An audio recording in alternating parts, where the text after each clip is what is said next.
মুর্শিদ আমার হুজুরের শানকি মহিমা জানে এডিম দে দাম না দেন আসিলেন মুর্শিদ আমার হুজুরের শানকি মহিমা জানে এডিম বাবা তোমার সাথে আমার কথা কো বাবার সাথে আমার কিছু কথা আছে। বাবার সাথে কথা বলতে গেলে হাদিয়া লাগে, আপনি কি হাদিয়া আনছেন? না না, আমার কাছে তো কোনো হাদিয়া নাই। আচ্ছা, বাবার সাথে আমি কথা বলি, তারপর আমি হাদিয়ার ব্যাপারে কথা বলবো।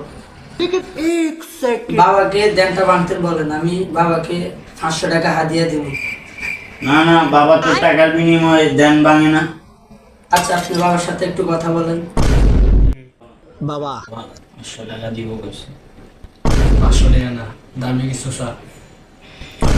কি মনে করছো তুমি বাবার 500 টাকার বিনিময়ে বাবার দেন ভাঙে বা 500 বছরের দেন? বাবার দামি কিছু দিতে হইব। আমি তো বিয়ের ব্যাপারে কথা বলতে আইছি। এখন বাবার সাথে কথা বললে যদি আমার বিয়েটা হয়ে যায়, তাহলে আমি বিয়ের পরে আমার শাশুড়িকে বাবার কাছে দিয়ে দিব।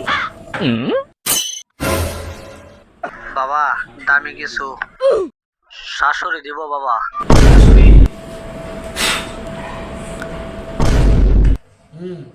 তোর তো বিশাল সমস্যা বেটা। বাবা আমি এই সমস্যার কারণে তো আপনার কাছে আইছি। আমি তোর সমস্যাটা বুঝতে পারছি। আচ্ছা তোর সমস্যা তুই আগে খুলে কো আমার, আমি শুনি।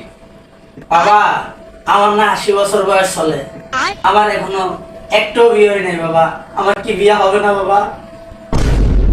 হবে হবে হবে, তোর তো বড় 4টে বিয়ে হইব। আচ্ছা বাবা, আমার 4টে বিয়ে হইব, বিয়া হইব, কিন্তু সমস্যা একটাই, তুই ছোটবেলায় যে জামাই বউ খেলা গেছিস না, ওই সময় তো 4টে বিয়ে হয়ে গেছে।